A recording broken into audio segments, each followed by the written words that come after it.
सभापति महोदय, मैं वित्त विधेयक के विषय में अपने कुछ विचार सदन के सामने प्रस्तुत करना चाहता हूँ। जब वित्त विधेयक तैयार किया जाता है तो उससे पहले एक रूपरेखा बनाई जाती है, जिसे देखने से सारे वित्त विधेयक के विषय में पूरी जानकारी मिल जाती है।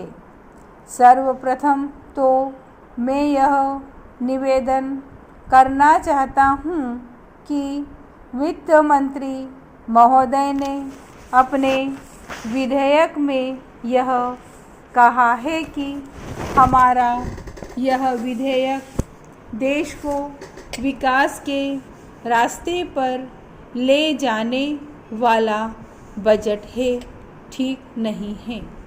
हम कई वर्षों से इस सदन में यही सुनते आ रहे हैं कि हम देश को आगे ले जाने के लिए योजनाएं बना रहे हैं। देश के विकास के लिए अनेकों कदम उठाए जा रहे हैं, लेकिन अभी तक देश के विकास के लिए कुछ भी नहीं हो पाया है। आज से कई वर्ष पहले भी यही बातें इस सदन में कही जाती थीं और आज भी वही बातें कही जा रही है, लेकिन देश की हालत में कोई परिवर्तन देखने में नहीं आ रहा है। तेरा महोदय, मैं समझता हूँ कि यदि पंचवर्षीय योजना के स्थान पर एक वर्ष की योजना बनाई जाए तो उससे कुछ लाभ हो सकता है।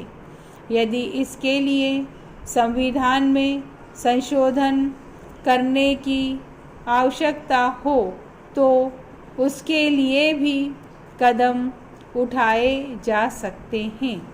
प्रतिवर्ष हमारा जो घाटे का बजट बनता है उसका यही एक कारण है कि हमारी योजनाओं की अवधि आवश्यकता से अधिक लंबी होती है। हम समय पर कभी भी यह निश्चित नहीं कर पाते कि हमारे देश में जो योजनाएं बनाई गई हैं उनको पूरा होने में कितना समय लगेगा तथा उसमें कितना धन खर्च होगा। कर प्राप्त करने की दिशा में भी सरकार को उतनी सफलता नहीं मिल पाई है जितनी की आशा की जा रही थी। हमारे देश में काला धन बहुत है जिस पर कर प्राप्त नहीं किया जा सकता है। साधारण जनता पर कर लगाकर सरकार सोच लेती है कि उसने अपना काम पूरा कर लिया है। काले धन को निकालने के विषय में सरकार की कोई नीति अभी तक सामने नहीं आई है। अंत में मैं सदन से यह निवेदन करना चाहता हूँ कि इस वित्त विधेयक पर विस्तार से चर्चा की जाए। इसमें जो कमियां रह गई हैं उन पर प्रकाश डाला जाए और भविष्य में उन कमियों को दूर करने का प्रयत्न किया जाए।